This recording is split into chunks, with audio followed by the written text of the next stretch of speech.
Good evening from Washington. I'm Larry O'Connor, and I'm sure you remember yesterday's program where we spent a lot of time on that critically important hearing, subcommittee on Constitution and Limited Government in the Judiciary Committee. It focused specifically on gender-affirming care. I want to remind you of the words of the chairman of that subcommittee, Congressman Mike Johnson. Watch. Speak the truth here plainly, and I think the vast majority of the American people understand and agree with what I'm going to say. What you've just heard there is a little sample of barbarism. This is the mutilation of children, and it should be prohibited by our law. This so-called gender-affirming care is anything but affirming and caring, and the language matters. This is adults deciding to permanently alter the bodies of children who do not have the capacity to make life-altering decisions on their own.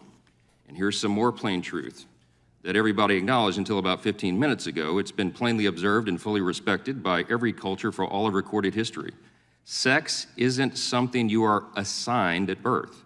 It is a natural prenatal development that occurs when every unborn child is in the mother's womb. Yeah. Let's bring in Congressman Mike Johnson of Louisiana. Congressman Johnson, I've interviewed congressmen, governors, senators, presidents. I don't think I've ever done this before. Thank you, sir. Thank you for yesterday's work on Capitol Hill. Larry, thanks for saying that, and thanks for giving it the attention that you all have, because it's just a critically important issue. There's a rising number of these surgeons coming up through the system who are out all across the country doing this, what's called barbaric pseudoscience. That's what one of our key witnesses said in the hearing yesterday. There's no science to back this up. They're mutilating the bodies of young children as this grand social experiment, and they have nothing to back it up. There's no studies to say what the long-term effects are, but our witnesses showed up and told us what they're going through, and it's just a nightmare. I think people would be shocked to learn from yesterday's hearing that there have been no published case studies on the repercussions of not just the use of these hormone blockers, but of course the radical surgical procedures that these children, and these are children, we're specifically focusing on children whose puberty has been inhibited by prescription drugs, and then their bodies are permanently altered. Yeah, that's right. And it's important to note as well that the drugs they're using are off-label. In other words, the FDA has never approved these drugs for these kinds of uses. I mean, there's no other way to describe it except that it's the mutilation of children, and the description, the graphic description of what is actually being done to these kids' bodies.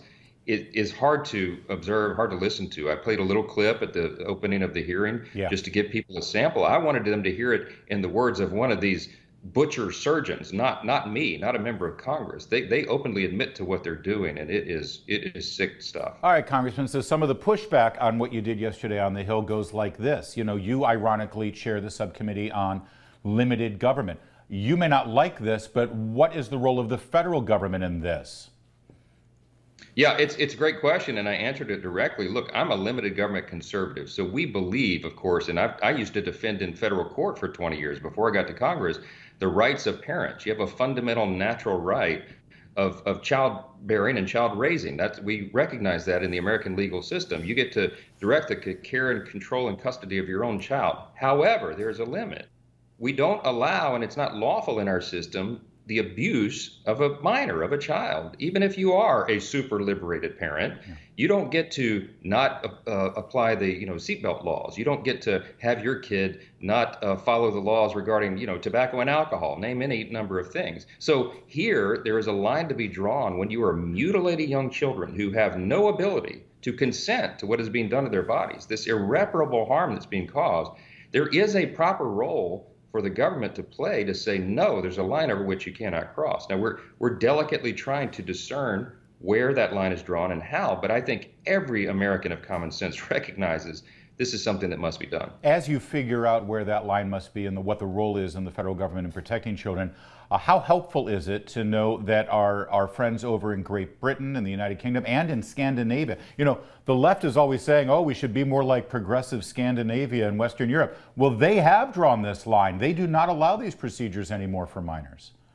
That's exactly right. And it's such an important point. We made it in the hearing that the European countries that, as you said, the left always wants to fashion ourselves after, they've put a halt to this because they recognize the great harm that is being done. And again, no science to back it up. And here in the States, I think 27 different state legislatures now have stepped into this arena to prohibit this in their jurisdictions. We need much more of that across the country because these butcher surgeons are going to where they can do it. In California, they've gone so far as to try to block parents completely out of the decision. In other words, the parents who don't want their children to go through this sex change operation nonsense, they're being pushed into another room, and the state is trying to commandeer and force it upon the kids. And so it's madness. We've got to bring some common sense and some common sense legal restriction into this arena, and we need to do it like yesterday. I've spoken to parents who have gone through this situation with their children, and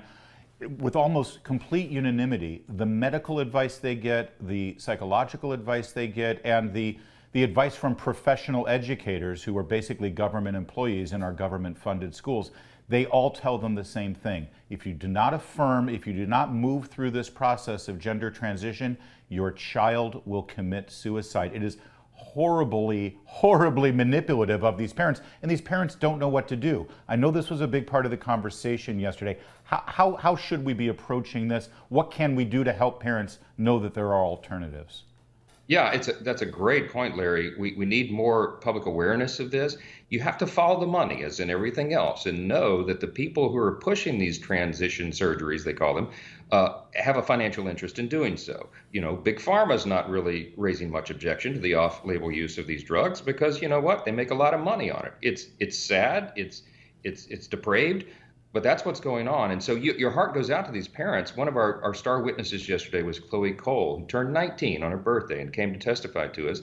She's a beautiful young lady, but when she was 12 or 13 years old, she felt like a tomboy. She went in for the visit with the physicians, and they pushed her and her parents into this. And she said under oath yesterday, my parents didn't actually give fully informed consent. They were under duress. They literally told my mom and dad that I would either die or I would need to transition. I mean, what's affirming about that, Larry? It's just sickness. We've only got no, it is, yeah. You're right. I've only got about a minute left here, and I try to be positive, I try to upbeat, and I try to find solutions. You're the same way, Congressman Johnson, I think. Can you at least tell me, despite the dramatics that I saw from Democrats on the committee yesterday, which was a little shameful, off the record, in the cloakroom, when you're just passing each other in the halls, they've got to understand this issue a little differently than what they do in front of cameras, don't they? They do, and that's a positive thing. And I talked to a couple of them who were in the hearing yesterday on the House floor last night. Privately, they conceded and acknowledged this is a real problem, and we're going to have to do something about it, and I'm optimistic that we can. Well, actually, I have a little bit more time because I'm curious. What do you think from or maybe they've revealed to you, what's holding them back? I mean, there used to be things in this country that both parties could agree on, like protecting children from things like this.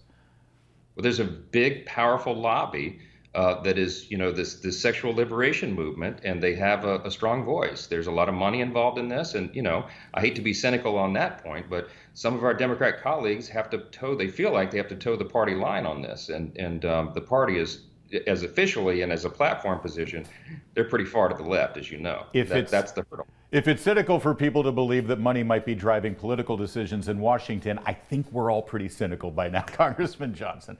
Again, thank you, and I know you're not going to let this go, and I know you're going to keep this conversation going, and you're doing it the right way, so I appreciate it, sir.